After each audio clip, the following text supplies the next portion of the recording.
اس سے پہلے کہ میں سورۃ العصر کے بارے میں کچھ عرض کروں،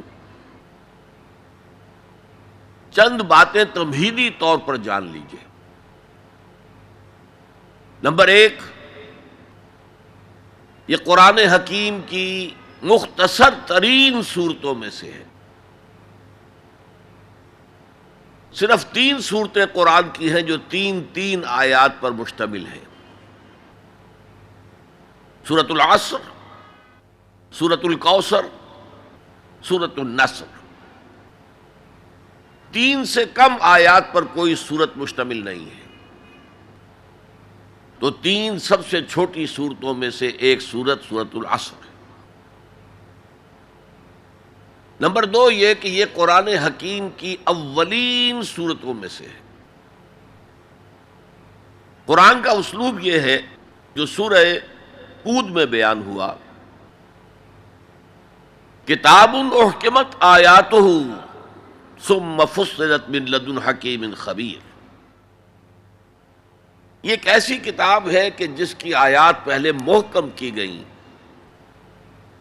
اور پھر ان کی تفصیل بیان کی گئی اس ذات کی طرف سے جو حکیم اور خبیر ہے۔ ابتدا میں قرآن مجید کی چھوٹی چھوٹی صورتیں،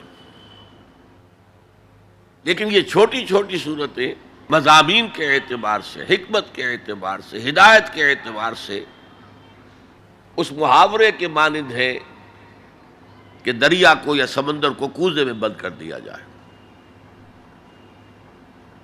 تیسری بات یہ کہ یہ قرآن حکیم کی جامع ترین صورت ہے۔ میرے انداز بیان کو پہچانیے، پہلے میں نے کہا یہ قرآن مجید کی مختصر ترین صورتوں میں سے ایک ہے، پھر میں نے عرض کیا یہ قرآن حکیم کی اولین صورتوں میں سے ایک ہے، اور اب میں کہہ رہا ہوں یہ قرآن حکیم کی جامع ترین صورت ہے۔ قرآن مجید کا موضوع ہے ہدایت۔ الف لام میم ذالک الکتاب لا ریب فیہ ھدی للمتقین۔ رمضان مبارک کی عظمت کے بارے میں بیان کیا، شہر رمضان الذی انزل فیہ القرآن ھدی للناس وبینات من الھدی والفرقان۔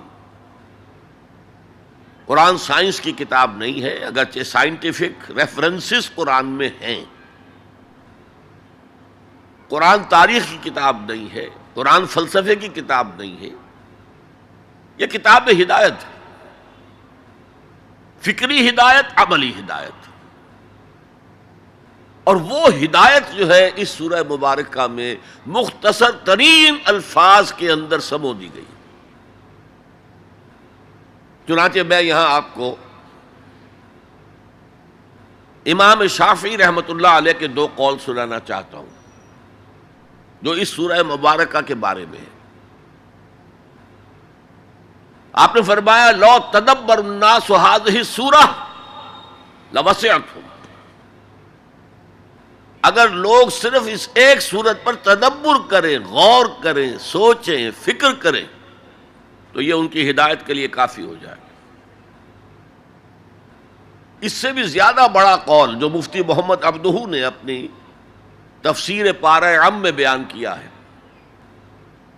لو لم ينزل من القرآن سواها لکفت الناس، اگر قرآن میں سوائے اس ایک سورت کے اور کچھ نازل نہ ہوتا تب بھی لوگوں کی ہدایت کے لیے کافی تھی۔ اسی جامعیت کی بنا پر صحابہ کرام کا ایک طرز عمل امام رازی نے لکھا ہے، کان الرجلان من اصحاب النبی صلی اللہ علیہ وسلم اذا التقیا لم يتفرقا حتى يقرأ احدهما على الاخر سورة العصر ثم يسلم احدهما على الاخر۔ نبی اکرم صلی اللہ علیہ وسلم کے صحابہ کا معمول تھا کہ جب وہ باہم ملاقات کرتے تھے تو اس وقت تک علیحدہ نہیں ہوتے تھے جب تک ایک دوسرے کو سورۃ العصر نہ سنا لیں، اس کے بعد وہ پھر سلام کرتے تھے اور اپنے اپنے راستے پر چلے جاتے تھے۔ یعنی تذکیر کے لیے، یاد دہانی کے لیے، ہدایت کے جملہ مراحل کو واضح کرنے کے لیے ایک ایک لفظ میں یہ سورہ مبارکہ جو ہے واقعتاً اسی کی مثال ہے کہ سمندر کو کوزے میں بند کر دیا گیا۔ ایک اعتبار سے یوں بھی کہا جا سکتا ہے کہ یہ قرآن حکیم کے مضامین کا انڈیکس ہے۔ قرآن میں کچھ تاریخی واقعات بیان ہوئے ہیں،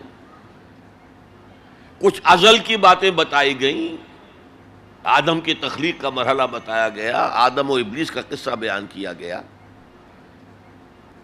پھر بہت سے انبیاء کے حالات بیان کیے گئے، پھر ہمیں آخرت کی خبریں دی گئیں۔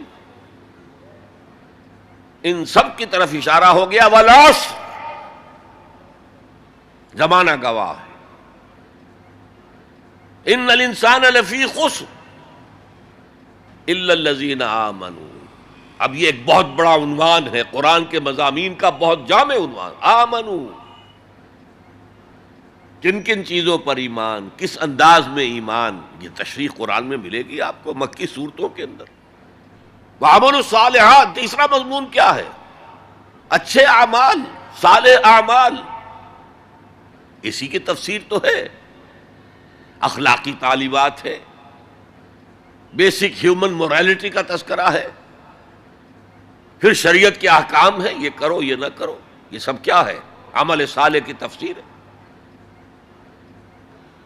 وتواصوا بالحق، یہ کیا ہے؟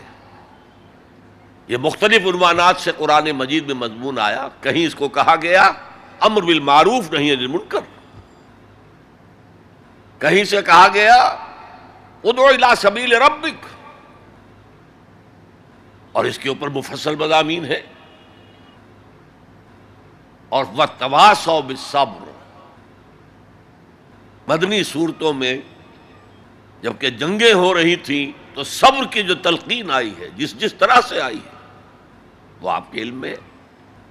تو یہی تو مضامین ہے نا قرآن کے۔ تو گویا کہ سورۃ العصر جو ہے مضامین قرآن کا ایک جامع انڈیکس ہے۔ چوتھی بات یہ نوٹ کر لیجئے کہ یہ کلام انتہائی مؤکد ہے، نہایت تاکیدی ہے۔ پہلے تو اللہ قسم کھا رہا ہے، اللہ بغیر قسم کھائے بھی کوئی بات کہے تو مستند ہے ان کا فرمایا ہوا، لیکن تاکید کے لیے والعصر، زمانے کی قسم کھائی۔ ان الانسان لفی خسر، ان تاکید کے لیے، لفی لام پھر تاکید کے لیے، خسرن تفخیم کے لیے، معمولی خسارہ نہیں، 1000 2000 لاکھ 2 لاکھ کروڑ 2 کروڑ کا خسارہ نہیں، بہت بڑا خسارہ، تاکید کی انتہا ہے۔ هي الحلقات تحفظني بآيات من القرآن، هي الحلقات تملأني بحب المصطفى